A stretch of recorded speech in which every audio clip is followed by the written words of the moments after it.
سر السلام علیکم، کہاں سے کال کیا بھائی آپ نے؟ وعلیکم السلام، رضا قریشی عرض کر رہا ہوں جناب، راول پنڈی سے۔ پنڈی، اوکے جناب، حکم کریں۔ حکم نہیں ہے، ہماری عرض ہے، ہمیں تھوڑا سا حضرت ابو طالب کے ایمان کے بارے میں بتا دیں گے کائنڈلی؟ وہ میرا کلپ ہے نا ادھر انٹرنیٹ پہ، اس کو دیکھ لیتے ہیں۔ وہ تو میں بسم اللہ کروں، لیکن ابھی یہ معاملہ چل رہا ہے، ابھی جی ٹی وی پہ بھی ایک سوال ہوا تھا جس کے جواب میں کوئی اتھینٹک جواب نہیں ملا، بس یہ بولا گیا کہ جی دونوں طرف چیزیں ہیں، تو اس پہ آپ تھوڑا سا کلیئر کر دیں گے کائنڈلی؟ دیکھیں، اسلام ایمان کس سے ثابت ہوتا ہے؟ شہادتین پڑھنے سے۔ جو جی شخص شہادت دے کہ لا الہ الا اللہ محمد رسول اللہ صلی اللہ علیہ وآلہ وسلم، وہ مسلمان ہے۔ مگر یہ کہ پھر ہم اس سے ایسا عمل دیکھیں، وہ مثلا نبی صلی اللہ علیہ وسلم کو گالی دے دے یا کہہ دے کہ نماز کو میں نہیں مانتا، قرآن کو نہیں مانتا نا، پھر وہ کافر ہو جاتا ہے۔ شہادتین دینے سے اسلام ثابت ہو جاتا ہے۔ ملاحظہ فرمائیے میرے محترم ناظرین، یہ کتاب دیوان ابی طالب علیہ السلام عم النبی صلی اللہ علیہ وآلہ وسلم، حضرت ابو طالب علیہ السلام کا دیوان، جو نبی صلی اللہ علیہ وسلم کے چچا ہیں۔ چاپ دارالکتب العربی، بیروت لبنان میں کتاب چھپی ہے سن 1994 میں۔ یہاں پر بہت سارے اشعار ہیں میرے آقا، میرے سرور حضرت ابو طالب علیہ السلام کے۔ مثلا یہ شعر ان کے اشعار میں سے صفحہ نمبر 4 میں ان کا شعر ہے، یا صفحہ نمبر 21 میں یہ شعر نمبر 4 ہے، شعر نمبر 4 ہے۔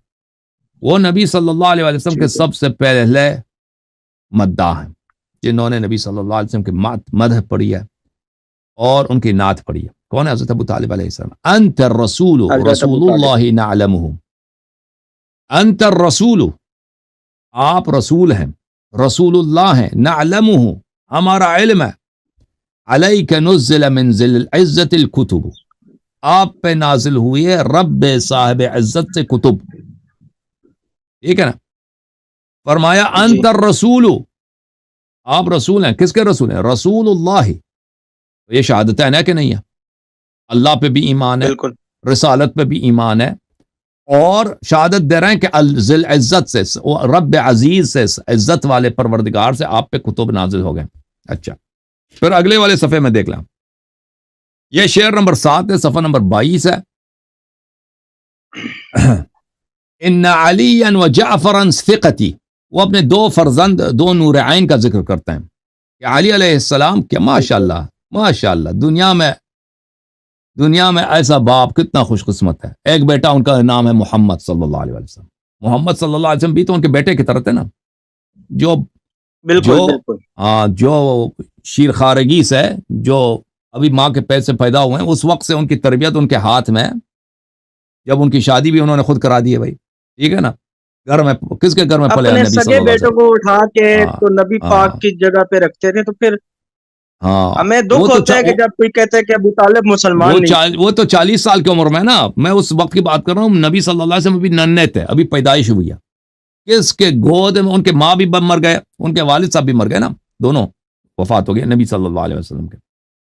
تو کس کے گود میں وہ پلے بڑے؟ حضرت ابو طالب علیہ السلام، تو باپ کی حیثیت رکھتے ہیں۔ بے شک، بے شک، بالکل، چچا ویسے باپ کی طرح ہوتا ہے، چچا ویسے ہی باپ کی طرح ہوتا ہے، اور وہ باپ جو آپ کی پرورش کرے، آپ اس کے گھر میں پلے بڑھیں، اور وہ آپ کا دیکھ بھال کرے، آپ کی پرورش کرے، وہ تو باپ ہی باپ ہوتا ہے بھائی۔ تو حضرت ابو طالب علیہ السلام دنیا کے وہ خوش قسمت والد ہیں کہ ایک بیٹا ان کا کون ہے؟ ایک بیٹا ان کا نام ہے محمد صلی اللہ علیہ وسلم، دوسرا بیٹا وہ ہے علی علیہ السلام، تیسرا بیٹا ہے جعفر طیار، یہ ان کے بیٹے ہیں۔ تو اس شعر میں فرماتے ہیں ان علی علیہ السلام اور جعفر ثقتی، یہ میرے ثقہ ہیں، یہ مورد اعتماد میرے بیٹے ہیں۔ عند احتدام الامور والکرب، ان پہ میرا اعتماد ہے جب حالات سخت ہو جاتے ہیں، جب شدائد کا، جب بلاؤں کا سامنا ہوتا ہے، تو میرا پناہ کون ہے؟ میرا قوت بازی کون ہے؟ علی علیہ السلام اور جعفر۔ اراہما عرضۃ اللقاء اذا سامیت او انتمی الى حسبی، جب میں دشمنوں سے، جب میں ان لوگوں سے جو ہم سے دشمنی کرتے ہیں، ان سے میری ملاقات ہوتی ہے، تو میرا فخر کون ہے جس پہ میں سر فخر سے بلند کرتا ہوں کہ میں کس کا باپ ہوں؟ علی علیہ السلام ہے اور جعفر علیہ السلام ہے۔ اچھا، لا تخذلا وانصرا ابن عمکما، اکیلے نہ چھوڑنا اے میرے دو بیٹے، علی علیہ السلام اور جعفر کو فرماتے ہیں، اے میرے دو بیٹے نصرت کرو اور اکیلا نہ چھوڑو، کس کو؟ اپنے چچا کے فرزند کو، اپنے چچا زاد بھائی کو، اخی لأمی بین بینہم و ابی، وہ میرے بھائی کا فرزند ہے اور میرے تمام بھائیوں میں صرف وہ ہے جو میرے ماں اور میرے باپ دونوں میں سے ہم ایک باپ ایک ماں میں سے ہیں۔ یعنی حضرت عبد المطلب علیہ السلام کے کئی بیٹے تھے، جو سکا بھائی ہے عبداللہ علیہ السلام کا کون ہے؟ حضرت ابو طالب علیہ السلام۔ یہ میرے بھائی دنیا سے گئے ہیں، ان کا ایک فرزند ہمارے پاس ایک کیا ہے، ہمارا ایک امانت ہے میرے بھائی کا، ان کا دشمن بہت ہے، تم دونوں ان کی نصرت کرنا اور ان کو اکیلا نہیں چھوڑنا۔ یہ کب انہوں نے بولا تھا؟ کہ ابو طالب علیہ السلام رسول پاک صلی اللہ علیہ وسلم سے گئے، وہ نماز پڑھ رہے تھے، علی علیہ السلام ان کے ساتھ نماز پڑھ رہے ہیں، اور جعفر بھی مسلمان ہوئے تھے، لیکن جعفر اپنے اسلام کو چھپا رہے تھے، ظاہر نہیں کر رہے تھے۔ فضرب عضده وقال اذهب فصل جناح ابن عمك، اب حضرت جعفر طیار علیہ السلام کے بازو پہ اس طرح مارا ہے، ابو طالب علیہ السلام نے کہا جاؤ نماز پڑھو، جاؤ نماز پڑھو اپنے چچا زاد بھائی کے ساتھ۔ فرا واللہ لا اخذل النبی ولا یخذله من بنی ذو حسبی، اللہ کی قسم میں اس نبی کو اکیلا نہیں چھوڑوں گا، اور میرے فرزندوں میں سے جو بھی صاحب حسب ہے اس کو اکیلا نہیں چھوڑ سکتا۔ یہاں پہ کس عنوان سے نبی صلی اللہ علیہ وسلم کو انہوں نے ذکر کیا؟ نبی کے عنوان سے کہ یہ نبی۔ اچھا میں ایک اور آپ کو شعر سنا دوں ان کے دیوان سے۔ یہ جو روایت پیش کی جاتی ہے بخاری میں بھی، یہ صفحہ نمبر 35 بخاری کو گولی مارا، بخاری کو چھوڑ دو۔ آپ کس طرح سے دیکھتے ہیں اس روایت کو؟ آپ کس طرح سے دیکھتے ہیں؟ وہ بنی امیہ کی روایت ہے، وہ اہل بیت علیہ السلام کے دشمنوں کی روایت ہے، وہ کیونکہ انہوں نے بھائی بخاری مسلم میں تو نبی کے والدین بھی کافر ہیں نا، ان کو تو چھوڑو۔ صفحہ نمبر 35 پہ حدیث نمبر شعر نمبر 19، سن لو بھائی سوال کیا تو سن لو۔ وقال يمدح النبی صلی اللہ علیہ وسلم، نبی صلی اللہ علیہ وسلم کے مدح میں فرماتے ہیں، انت النبی محمد قرم اغر مسود لمسودین اکارم طاب وطاب المولد نعم الأرومة اصلها امر الخدم الاوحد۔ تو ملاحظہ فرمائیے یہاں پر انت النبی محمد، آپ نبی ہیں، آپ محمد صلی اللہ علیہ وآلہ وسلم۔ اب جہاں تک بخاری کی بات ہے بھائی، میں آپ کی خدمت میں عرض کروں کہ یہ قوم وہ قوم ہے جنہوں نے نبی صلی اللہ علیہ وسلم کے والدین کو معاف نہیں کیا۔ جس قوم نے نبی صلی اللہ علیہ وسلم کے والدین کریمین کو معاف نہیں کیا، اس سے آپ کیا توقع کرتے ہیں؟ یہ کتاب ہے کتاب الشفاء بتحریف حقوق المصطفیٰ صلی اللہ علیہ وآلہ وسلم، چاپ دار الکتب العلمیہ، جزء اول۔ ملاحظہ فرمائیے اس کتاب میں صفحہ نمبر 214 فرماتے ہیں کہ رسول اللہ صلی اللہ علیہ وسلم کو گالی، کس چیز کو ہم کہیں گے کہ وہ گالی ہے پیغمبر کے حق میں، گستاخی ہے، جو سبب قتل ہے، مرتد اس سے ہوتا ہے۔ کہتے ہیں ان جمیع من سب نبی صلی اللہ علیہ وآلہ وسلم، جو بھی شخص نبی صلی اللہ علیہ وسلم کو گالی دے دے، او الحق به نقصا، یا رسول اللہ صلی اللہ علیہ وسلم سے کوئی کمزوری نسبت دے دے، کوئی پیغمبر جاہل تھے، پیغمبر صلی اللہ علیہ وسلم بزدل تھے، نستجیر باللہ، کوئی بھی کمزوری ان کے ذات میں نسبت دے دے، او نسبہ، یا ان کے نسب میں کوئی نقصان، کوئی نقص نسبت دے دے، او دین ہی، یا ان کے دین میں، او خصلت، یا ان کے کسی خصال میں، کسی خصلت میں نقصان، کمزوری نسبت دے دے، او شبہ،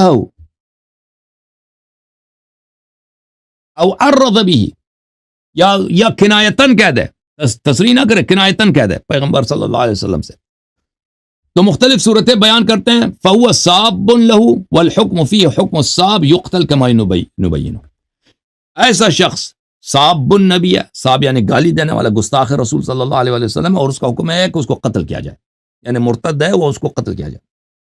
یہاں پہ لفظ کیا ہے میرے عزیزو؟ جو ان کے نسب میں، رسول اللہ صلی اللہ علیہ وسلم کے نسب میں کسی قسم کا نقصان، کسی قسم کی کمزوری نسبت دے دے۔ اب جب یہ پتہ چلا میرے محترم ناظرین، یہ کتاب ہے صحیح مسلم، چاپ دار الفکر، کتاب چھپی بیروت لبنان میں سنہ 2003 میں۔ ملاحظہ فرمائی یہاں پہ صفحہ نمبر 127 ہے، باب بیان ان من مات علی الکفر فهو فی النار ولا تنفع شفاعت ولا تنفع قرابت المقربین۔ جو کفر پہ مرے وہ جہنم میں ہے اور اس کی شفاعت نہیں ہوتی ہے، اور اس کا اگر کوئی رشتہ دار کوئی اچھا آدمی بھی ہے اس سے اس کو فائدہ نہیں پہنچے گا۔ تو کس کی بات کر رہا ہے یہ کس کی بات کر رہا ہے؟ مسلم، ٹھیک ہے نا؟ یہ مسلم کس کی بات کر رہا ہے کہ جو کفر پہ مرے وہ جہنم میں ہوتا ہے۔ ایک شخص آیا رسول پاک صلی اللہ علیہ وسلم کے پاس، کہا کہ میرے والد کہاں ہیں؟ کہاں؟ فی النار۔ فلما قف دعاہ فقال ان ابی و اباک فی النار۔ رسول اللہ صلی اللہ علیہ وسلم نے اسے کہا کہ میرے والد بھی آج جہنم میں۔ استجیر انہوں نے کیا کہہ دیا کہ نبی صلی اللہ علیہ وسلم کے والد گرامی کہاں پہ ہیں؟ جہنم میں۔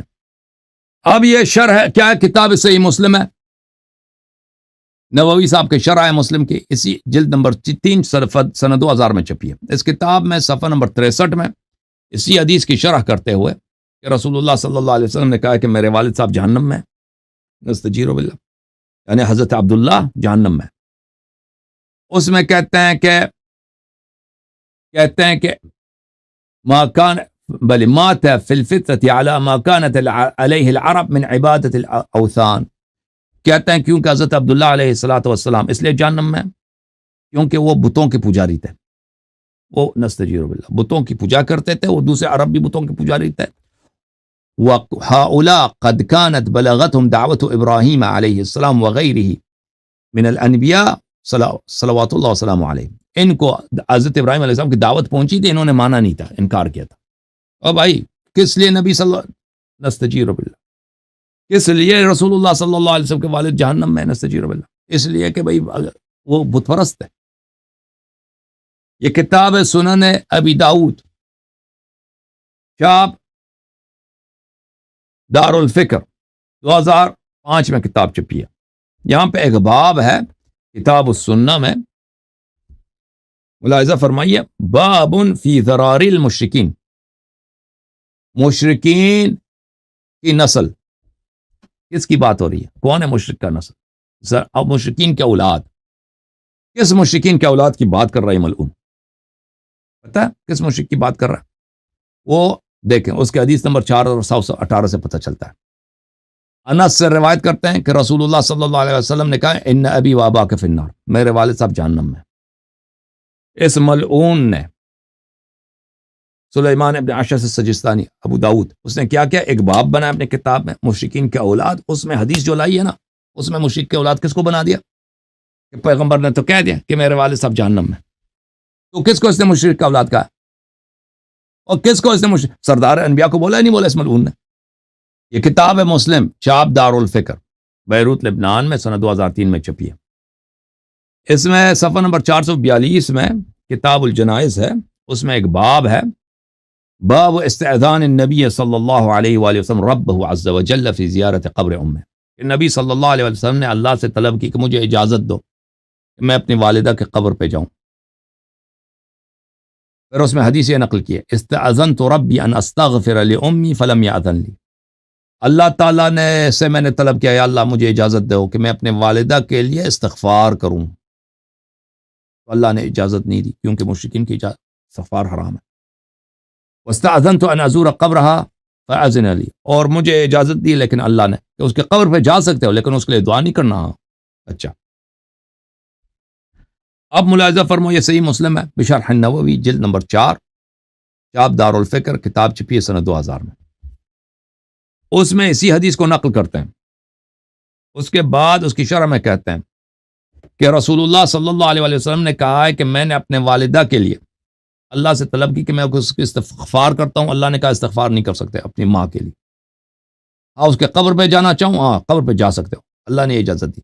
فیہ جواز زیارت المشرکین فی الحیات وقبورہم بعد الوفات، ہاں کہتا ہے کیونکہ نبی کو اللہ نے اجازت دی اپنی ماں کی قبر پہ جائے، اس سے پتہ چلتا ہے کہ مشرکین کے قبر پہ جانا جائز ہے۔ استجیروا وفیہ النہی عن الاستغفار للکفار،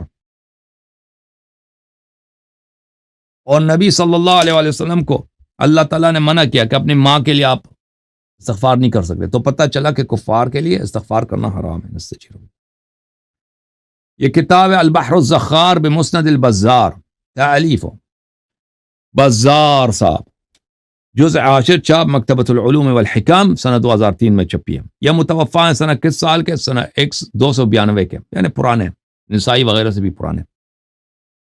یہ صفحہ نمبر 336 ہے، یہ حدیث نمبر 4453 ہے، 4453۔ روایت کرتے ہیں کہ ہم رسول پاک صلی اللہ علیہ وآلہ وسلم کے ساتھ تھے ودان کے علاقے میں، وہاں پہ قبریں تھیں۔ رسول اللہ صلی اللہ علیہ وسلم نے اللہ سے اجازت مانگی کہ میں شفاعت کروں اپنی ماں کے لیے۔ فضرب جبرائیل جبرائیل صدرہ، جبرائیل آئے ان کے سینے پہ ماری، رسول اللہ صلی اللہ علیہ وسلم کے سینے پہ مارا جبرائیل نے۔ وقال، اور جبرائیل نے کہا لا تستغفر لمن مات مشرکا فرجع وهو عظیم، استغفار نہیں کر سکتے اپنی ماں کے، وہ تو مشرکہ تھی۔ نستجیر باللہ، پیغمبر واپس آئے اور وہ بڑے غمزدہ تھے کہ اجازت نہیں ملی کہ میں اپنی ماں کے لیے استغفار کروں۔ تو انہوں نے میرے بھائی پیغمبر صلی اللہ علیہ وآلہ وسلم کے والدین کو معاف نہیں کیا اس قوم نے، تو حضرت ابو طالب علیہ السلام کو کہاں معاف کریں گے؟ یہ عقیدۃ الموحدین کتاب سن 1999 میں چھپی ہے۔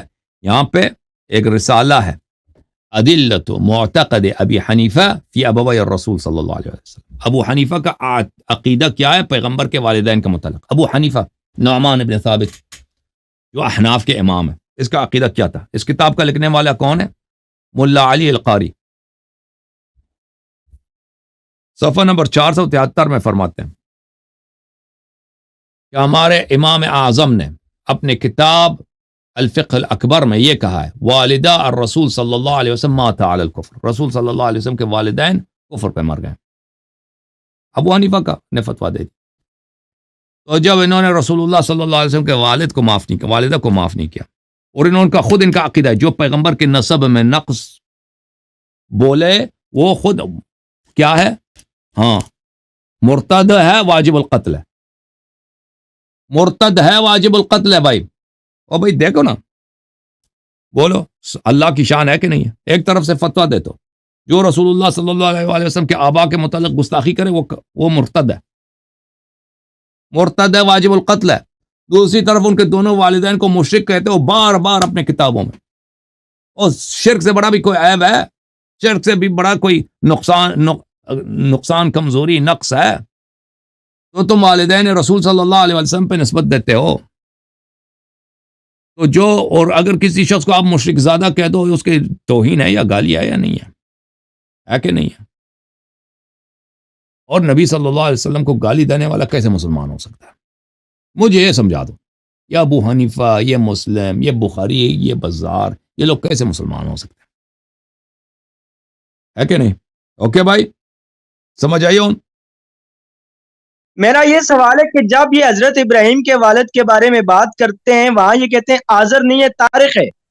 حضرت ابراہیم کے والد پہ لڑتے ہیں، مناظرے کرتے ہیں، تو نبی کے والدین پہ پھر ان کو کیا موت پڑ جاتی ہے؟ وہاں ان کو کیا اس کی وجہ میں آپ کو بتاتا ہوں، اس کی وجہ میں بس صحابت جو تھے نا سب کے سب یہ مشرک زادہ تھے، آپ کو یہ تو پتہ نا، صحابہ خود مشرک تھے شروع میں، اور پتہ ہے نہیں ہے وہ مشرک تھے نہیں، اس میں تو کوئی شک ہی نہیں ہے۔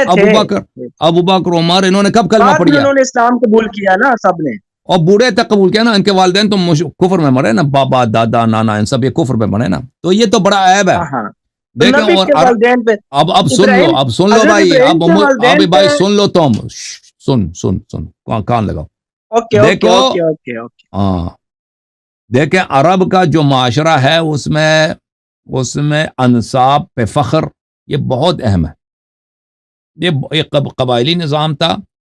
اب ہر جگہ میں انسان اپنے آبا پہ فخر کرتا ہے، ہر جگہ لوگ یہی کرتے ہیں کہ بھئی میرے والد صاحب یہ کرتے تھے، میرے دادا یہ کرتے تھے، تو تھوڑی بہت ہے، لیکن عربوں میں یہ بہت شدید تھا اس زمانے میں، یہ چیز عربوں میں بہت شدید تھا. اور اسلام جب آئی ہے نا، ان کے انصاب کو مٹی میں ملا دیا، ان کے فخر کو خاک میں ملا دیا، کیونکہ وہ سب ہے مشرک جہنم میں، ہے کہ نہیں؟ تو یہ ان کے لیے، صحابہ کے لیے بہت شرم کی بات تھی، بہت ہی ذلیل ہو گئے یہ لوگ اسلام قبول کر کے. اسلام قبول کرنا ان کے لیے کیا ہے؟ ذلت ہے، کیونکہ یہ اعتراف کر رہے ہیں کہ ان کے جتنے آبا ہیں وہ سب کے سب پلید ہیں، وہ جہنم میں. ٹھیک ہے نا؟ تو یہ ان کی عزت تو مٹی میں مل گئی. اب انہوں نے انتقام لینا تھا، اپنے لیے کچھ عزت بنانا تھا نا. تو اسی بات کو اگر وہ نبی صلی اللہ علیہ وسلم سے بھی نسبت دے دیں، ٹھیک ہے نا، اگر نبی صلی اللہ علیہ وسلم کو بھی اگر مشرک زیادہ بنا دیں، تو ان کی جو ذلت ہے وہ نبی صلی اللہ علیہ وسلم کی حد تک بھی پھیل جائے گی، اور وہ ان کی کچھ وہ ہو جائے گی کہ یہ تو نبی بھی اسی طرح ہے. ٹھیک ہے نا؟ تو یہ ایک طرح سے ان کا جو ہے انتقام لینا تھا اپنی عزت بچانے کے لیے، کیونکہ آبا جہنم میں یہ سرفگندہ ہو گئے، شرمندہ ہو گئے. یہ ان کے لیے یہ بھائی یہ تو سب تو مشرک زادہ ہیں، ان کے آبا تو سب جہنمی ہیں. اور رسول صلی اللہ علیہ وسلم کے آبا سب، امیر المومنین علیہ السلام کے آبا، بنی ہاشم کے آبا، یہ سب تو جنتی ہیں، جنت کے سردار ہیں. یہ تو اللہ نے جو عزت خاندان نبوت کو دی ہے اور جو ذلت ان کو دی ہے، یہ تو اس کا قیاس ہی نہیں ہے. ایک کو اللہ نے جنت کا سردار بنا دیا، دوسروں کو مشرک زادہ، ان کے آبا سب جہنم میں. تو یہ عربوں سے برداشت نہیں ہو سکی. یہ تو بنی ہاشم، یہ تو ہم سے بہت آگے نکل جائیں گے، سارا عزت ان کا ہوگا، ان کے سامنے ہم کبھی سر بلند نہیں کر سکیں گے. تو انہوں نے آیا کیا نبی صلی اللہ علیہ وسلم کے والدین کو کافر بنا دیا. تھینک یو سر، اللہ آپ کو عزت دے. یہ صحابہ کرام کا انتقام تھا رسول اللہ صلی اللہ علیہ وسلم سے.